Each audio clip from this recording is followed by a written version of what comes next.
Hello everyone, it's a fifth lecture of CPC, and in this lecture we'll understand pecuniary jurisdiction. Along with pecuniary jurisdiction we'll also understand original jurisdiction and subject matter jurisdiction. आज की class में हम समझेंगे कि pecuniary jurisdiction क्या होता है और उसके साथ original jurisdiction और subject matter jurisdiction को भी हम समझेंगे. So let's start today's class. Okay, pecuniary jurisdiction.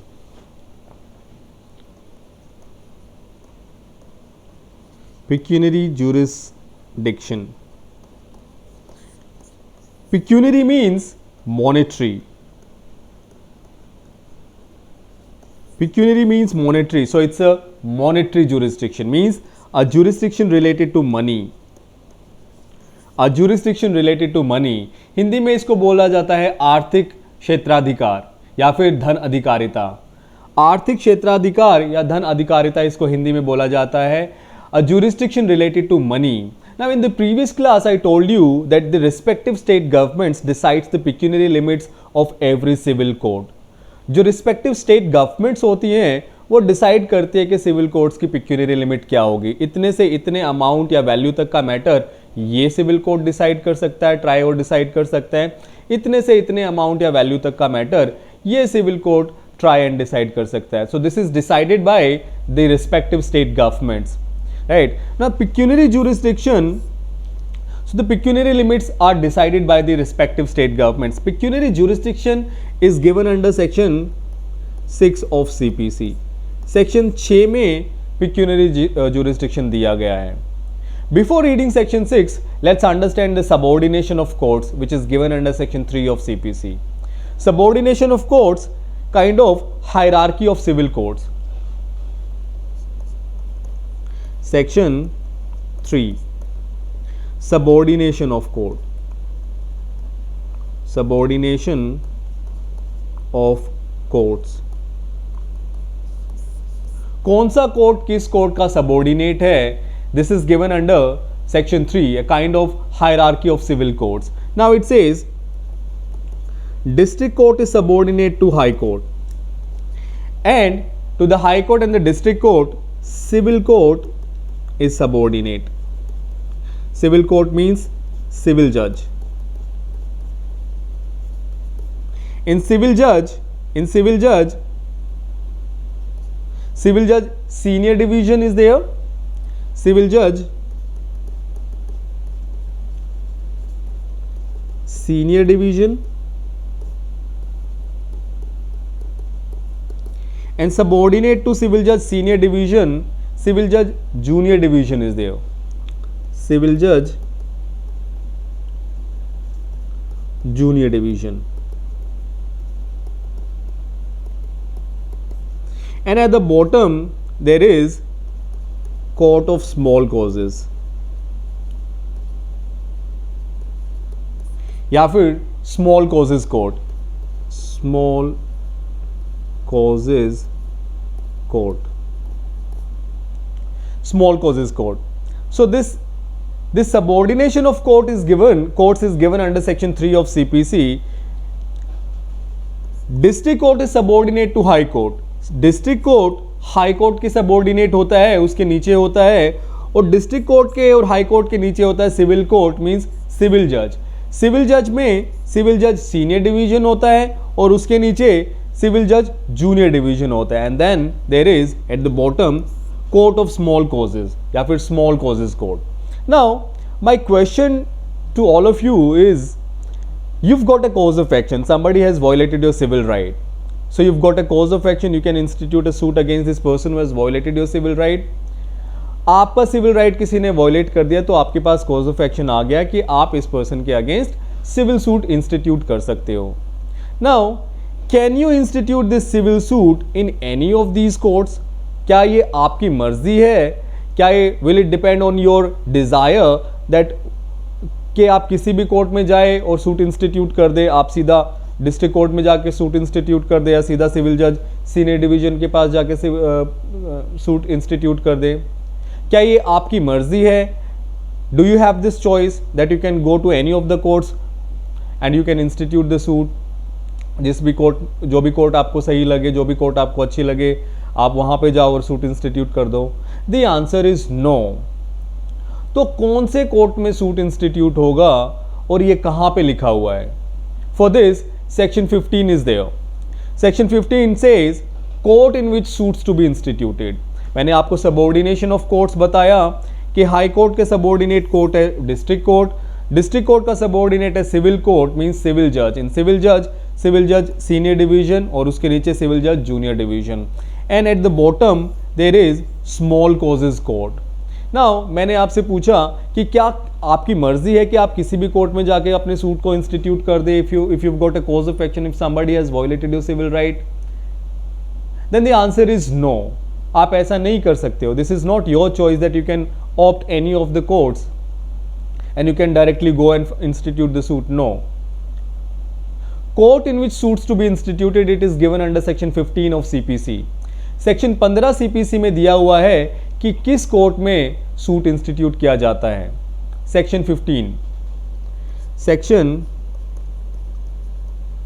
15 of CPC, court in which suits to be instituted, court in which suits to be instituted. It reads as every suit shall be instituted in the court of lowest grade competent to try it. Every suit shall be, now the word shall has been used here, means it's a mandatory provision. Every suit shall be instituted in the court of lowest grade, सबसे lowest grade court, मतलब सबसे जो नीचे जो court होगा उसमें आपको institute करना है। Every suit shall be instituted in the court of lowest grade competent to try it, and this lowest grade court must be competent to try your matter, to try your suit. ये competent भी होना चाहिए, मतलब इसके पास jurisdiction भी होना चाहिए आपके सूट को ट्राई करने का एंड डिसाइड करने का, right? Court in which suits to be instituted, every suit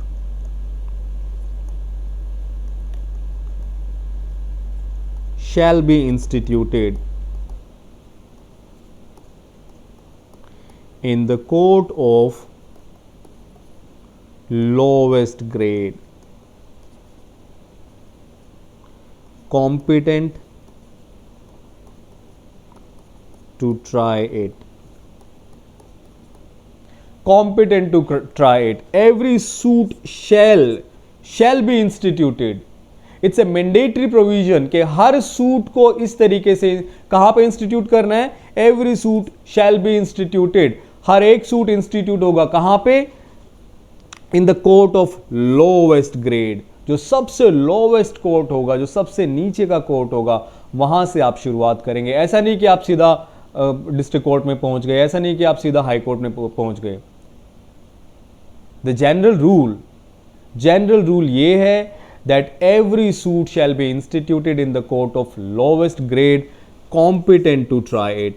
This lowest court must be competent, means this court must have the jurisdiction to try your matter, to try your suit.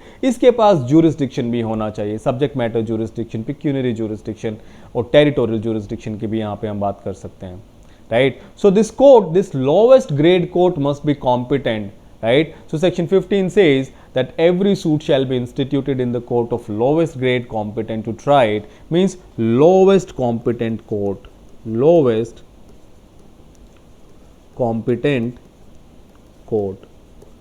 सिर्फ lowest नहीं होना चाहिए, lowest के साथ साथ वो competent भी होना चाहिए, उसके पास पावर या फिर अथॉरिटी भी होना चाहिए कि आपके सूट को वो ट्राई कर सके और डिसाइड कर सके, right? So section 15 court in which suits to be instituted, section 3 subordination of courts, in section 15 court in which suits to be instituted. हर एक सूट इंस्टीट्यूट होगा सबसे लोवेस्ट ग्रेड कोर्ट में. This is a general rule, ये general rule है. In case of original jurisdiction आप direct जा सकते हैं. अगर एग्जाम्पल को वो हम डिस्कस करेंगे ओरिजिनल ज्यूरिसडिक्शन क्या होता है, but as a general rule every suit shall be instituted in the court of lowest grade competent to try it, means lowest competent court. Lowest भी होना चाहिए, सबसे नीचे का कोर्ट भी होना चाहिए, और वो कॉम्पिटेंट भी होना चाहिए, उसके पास jurisdiction भी होना चाहिए to try your suit, right? So this is given under section 15. Now let's move to section 6, which talks about pecuniary jurisdiction. Section 6, pecuniary jurisdiction.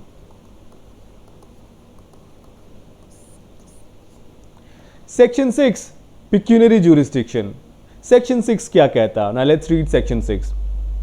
Section 6 reads as, save in so far as is otherwise expressly provided, nothing herein contained, that word nothing has been used, nothing herein contained shall operate to give any court jurisdiction over suits.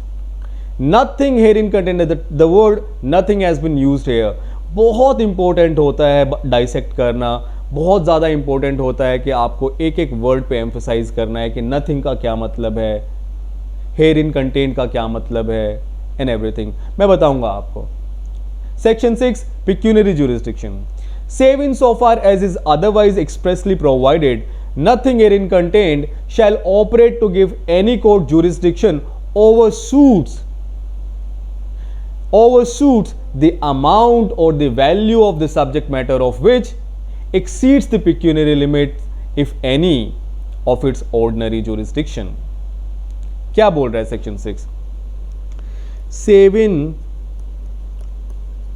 so far as is expressly provided.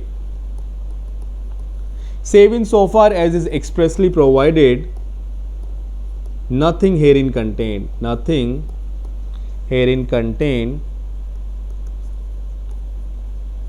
shall operate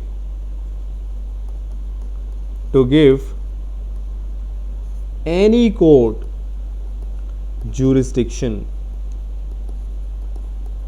over suits the amount or the value of the subject matter of which exceeds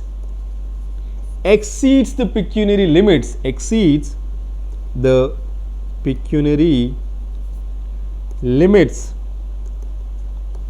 if any of its ordinary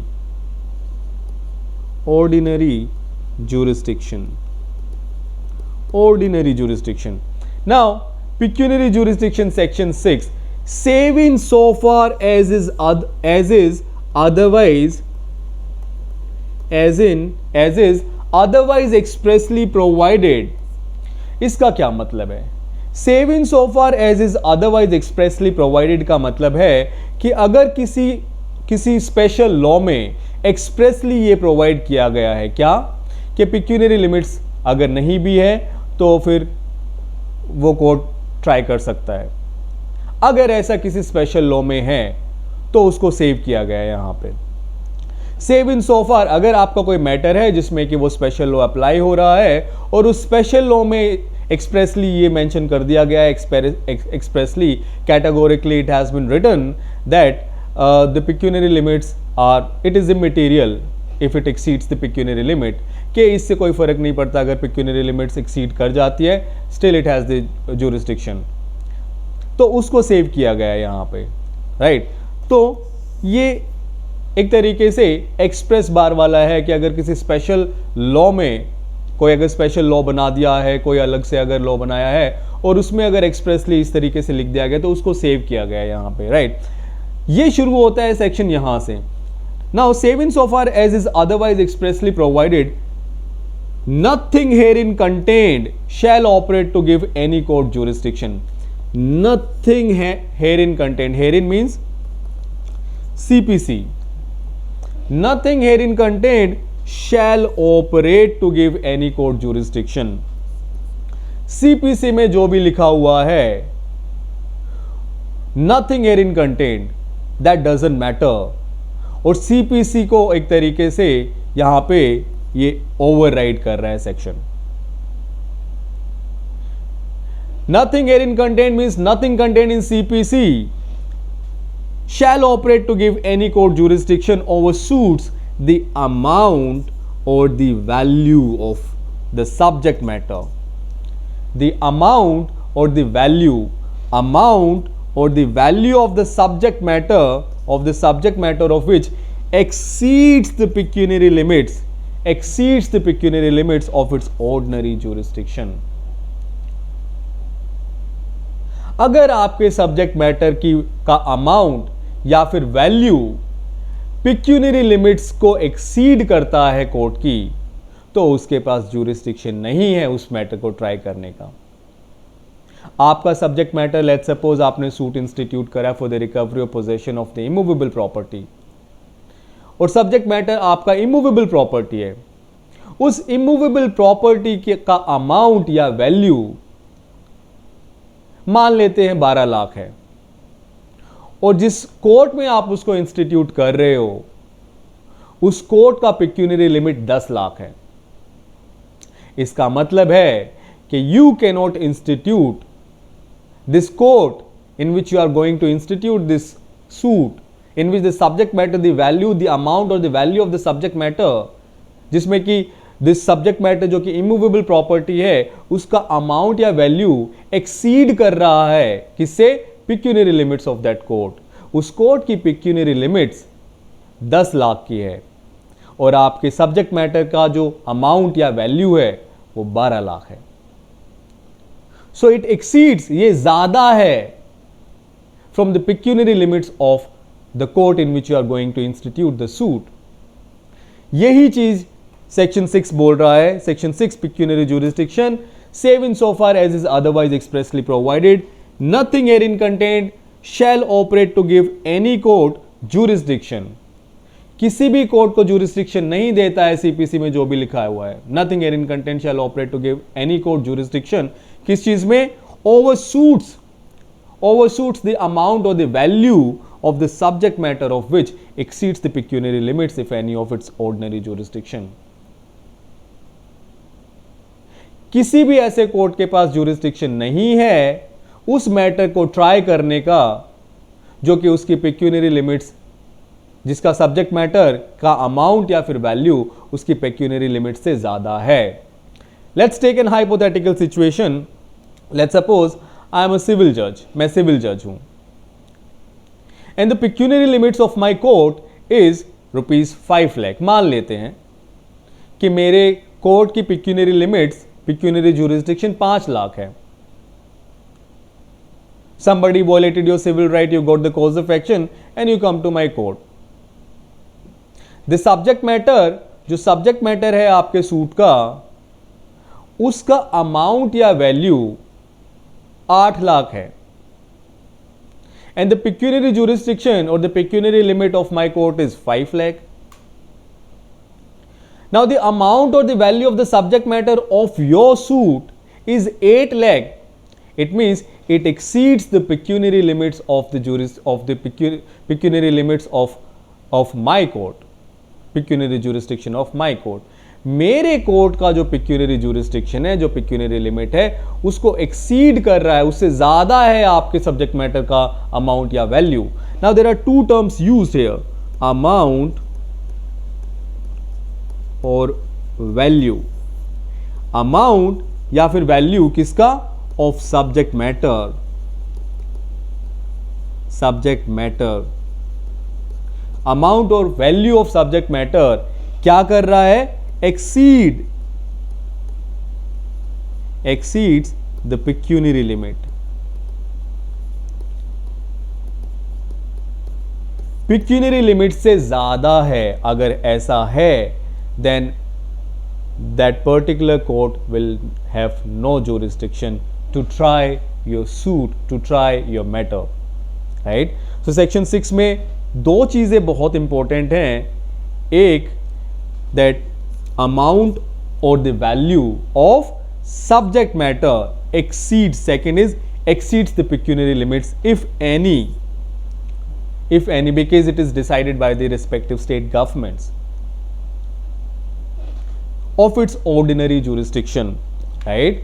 So if you have a subject matter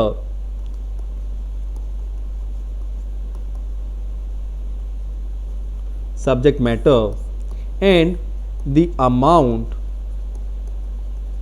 or the value of this subject matter exceeds, ज़्यादा है किस चीज से, exceeds the pecuniary limits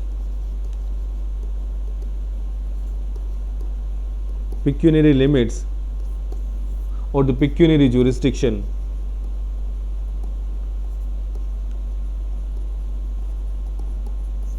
of a court, जिस court में आपने suit institute किया है या करना चाहते हैं, उस कोर्ट की जो पिक्यूनरी जुरिस्डिक्शन है, जो पिक्यूनरी लिमिट है, उससे आपके सूट का जो सब्जेक्ट मैटर है उसका अमाउंट या वैल्यू एक्सीड कर रहा है, ज़्यादा है। इसका मतलब उस कोर्ट के पास पिक्यूनरी जुरिस्डिक्शन नहीं है टू ट्राई योर मैटर, उस कोर्ट के पास पिक्यूनरी जुरिस्डिक्शन नहीं है कि वो आपके सूट को ट्राई कर सके और डिसाइड कर सके, right? So this is what the meaning of pecuniary jurisdiction and this is what section 6 reads about. ये सेक्शन 6 में लिखा हुआ है pecuniary section 6 does not define the pecuniary jurisdiction. Section 6 pecuniary jurisdiction को डिफाइन नहीं करता है कि पिक्यूनरी जुरिस्डिक्शन की क्या डेफिनेशन है। इट ओनली सेज कि अगर पिक्यूनरी लिमिट्स को एक्सीड करता है आपके सब्जेक्ट मैटर, आपके सूट में जो सब्जेक्ट मैटर है उसका अमाउंट या वैल्यू, तो उस केस में कोर्ट के पास जुरिस्डिक्शन नहीं है, कोर्ट के पास पिक्यूनरी जुरिस्डिक्शन नहीं है आपके सूट को, आपके मैटर को ट्राई करने का और डिसाइड करने का, राइट?